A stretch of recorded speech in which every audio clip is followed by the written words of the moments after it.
Good evening প্রিয় দর্শক। তো কুসুম ধারাবাহিকে কি ঘটতে চলছে সে সম্পর্কে বলবো। কোনো বিনা শব্দে ভিডিওটা শুরু করা যাক। দিকে দেখা যাচ্ছে যে কুসুম দিন ঢালছে এবং মন্দিরে পূজা করে তারপরে সে প্রসাদ মেখে আনছিল। তারপর দেখা যাচ্ছে যে ওইদিকে পণ্ডিত মশাই দেবী মাকে বলছে যে সূর্যাস্তের আগে আগে প্রসাদটা খুবই জরুরি।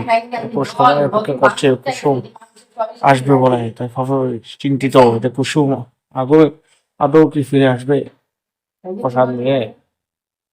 তারপরে তারপরে আয়ুষ বলছে যে কুসুম খুব তাড়াতাড়ি চলে আসুক মন্দিরে প্রসাদ নিয়ে। আইসে তার ভগবানের কাছে মিনতি করছে যে কুসুম ফিরে আসুক প্রসাদ নিয়ে। তারপরে ওদিকে দেখা যাচ্ছে যে কুসুম প্রসাদ ঢালতে ঢালতে হঠাৎ করে আগুন লেগে যায় তার কাপড়ে এবং সে দেখতে পারেনি। তারপরে পরে দেখলো এবং সে অন্য মনস্ক ছিল, কিন্তু সে প্রথমে কিছুতেই আগুন যে লাগছিল সেটা দেখতে পারেনি। হঠাৎ করে আগুন তার কাপড়ে লেগে যায়। তারপরে কুসুম বলে, আগুন আগুন কিভাবে হলো, এখন আমি কিভাবে পৌঁছাবো মন্দিরে। তাই দেখার মতো সেটাই, যে কিভাবে পৌঁছাবে কুসুম সেই প্রসাদ নিয়ে মন্দিরে। দেখা যাক নেক্সট এপিসোডে।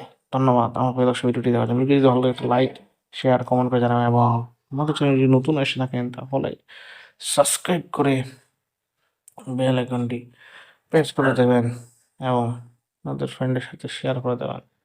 ধন্যবাদ আমার প্রিয় দর্শক ভিডিওটি দেখার জন্যে।